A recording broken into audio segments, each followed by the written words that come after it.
Welcome to the Pickatrix Scoop, being broadcasted from Timekeeper Studios in downtown Pickatrix. My name is Celine, here with my co-host Samson. Hello. Public. Let's have a brief review of this week's big stories. This first story comes from the Pickatrix Museum of Natural Science.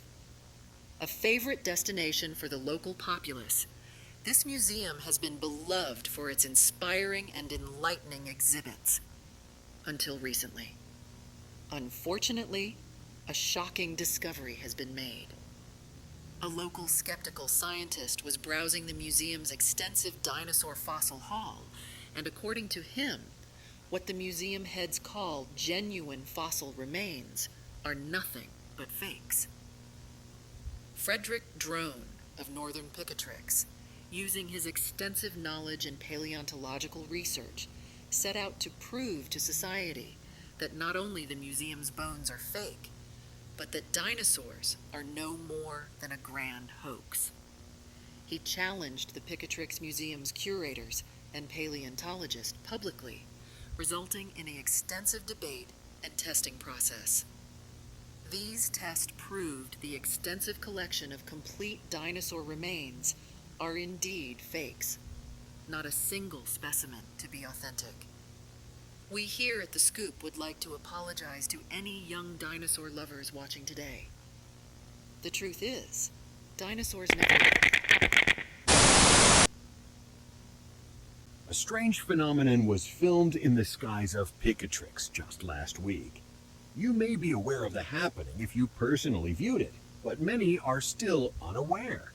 Luckily, an amateur photographer was miraculously filming the moment this occurred. Last Tuesday at approximately 12:30 in the afternoon, Jason Duell was testing out his brand new recording device, and during his recording, this happened. Take a look.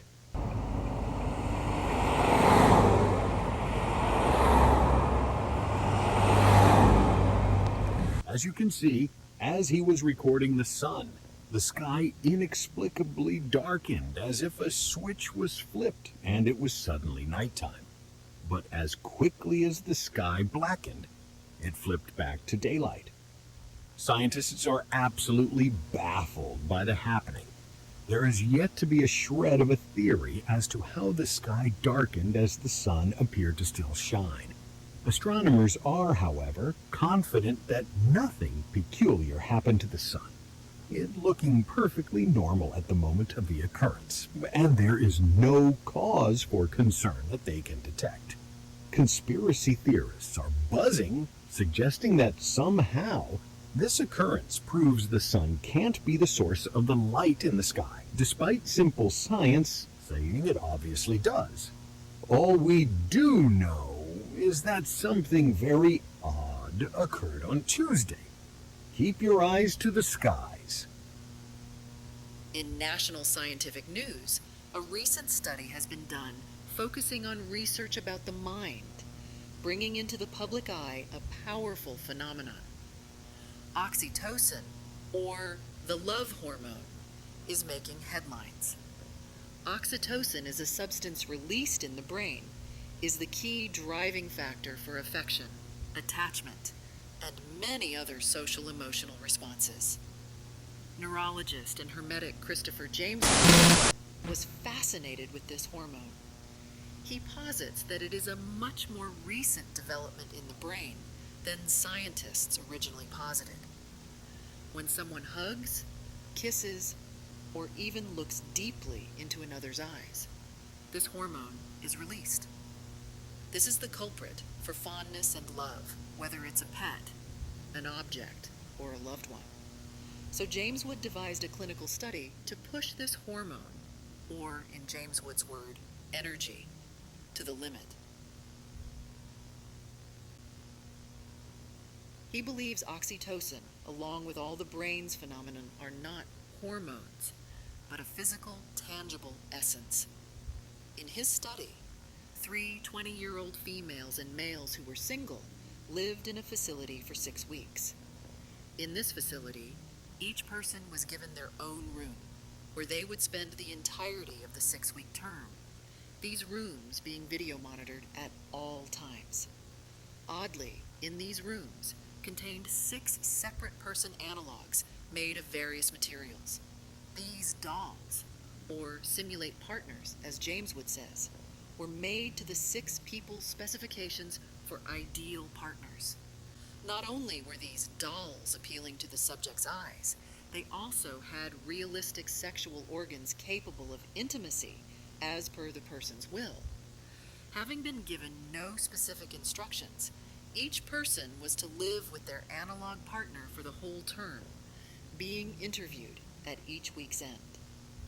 Unsurprising to Jameswood, half of the subjects reported enjoying the company of their partners, feeling relaxed and happy while holding or touching it. One-sided conversations with the analogs were observed in this first week. At the end of the 3rd week, every person reported feeling quite attached to their analogs, 5 out of 6 having had sexual or intimate contact, or what Jameswood calls literal lovemaking between person and analog partner. Many participants also reported hearing their analog speaking in hushed tones back to them, but only going forth after a sexual interaction was made. Analogs moving or being positioned differently upon waking was also reported by 70%. Frighteningly, one of the male participants had to be removed from the facility midway through, as he had a major panic attack and mental breakdown, reporting emotional turmoil from apparently being petrified by his analog female. She supposedly whispered obscenities into his ear as he slept and harassed him in his dreams night after night. At the end of the study, and final psychological experiment was done with the remaining 5 participants. They were given a choice: either kill an innocent mouse or have their simulate partner burned in front of them. Shockingly, 4 out of 5 people chose to kill the animals, the outlier having cried and broke down as their partner was destroyed. The study, according to Dr. Jameswood, was a great success. He observed firsthand the power of oxytocin and its ability to form relationships. He was lambasted by media, calling the whole thing unethical, while others found it all very interesting. When asked about the man removed from the study, Dr. Jameswood said, "He called forth the wrong energy. There was no one to blame but him. There are things just out of view all around us, waiting."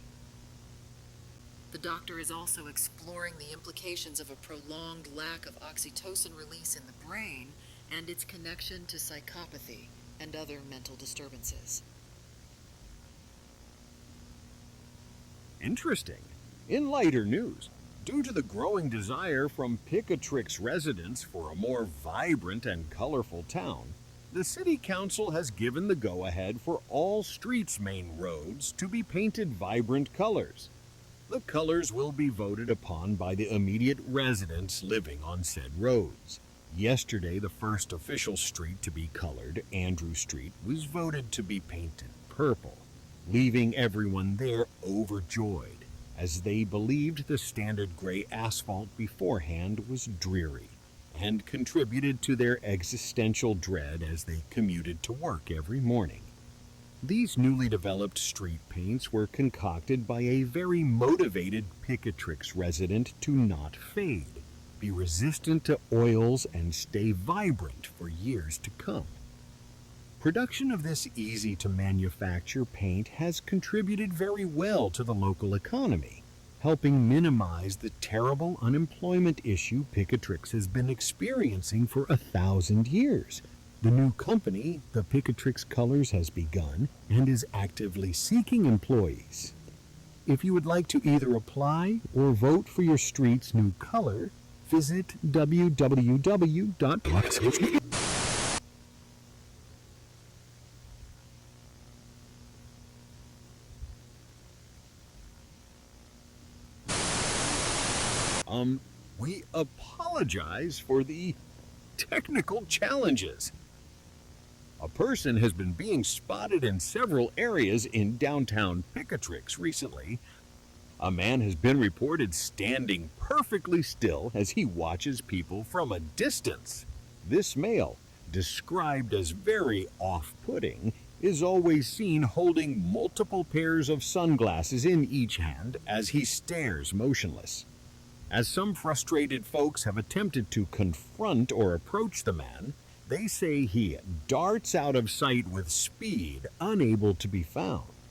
Here's a photo of this man taken out of a residence window facing their backyard. Since this sighting, the photo's owner has reported being very paranoid, losing sleep, purchasing a firearm, cautious to lock the doors and secure the windows as they have a young child. The police department has been overwhelmed with calls, but upon arrival never encounter this man. They recommend anyone who sees him to not acknowledge him, as no acts of violence from him have been reported.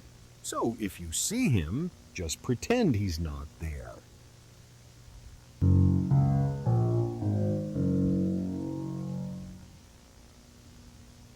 That will be it for the Pickatrix Scoop this week. We hope you enjoyed the program.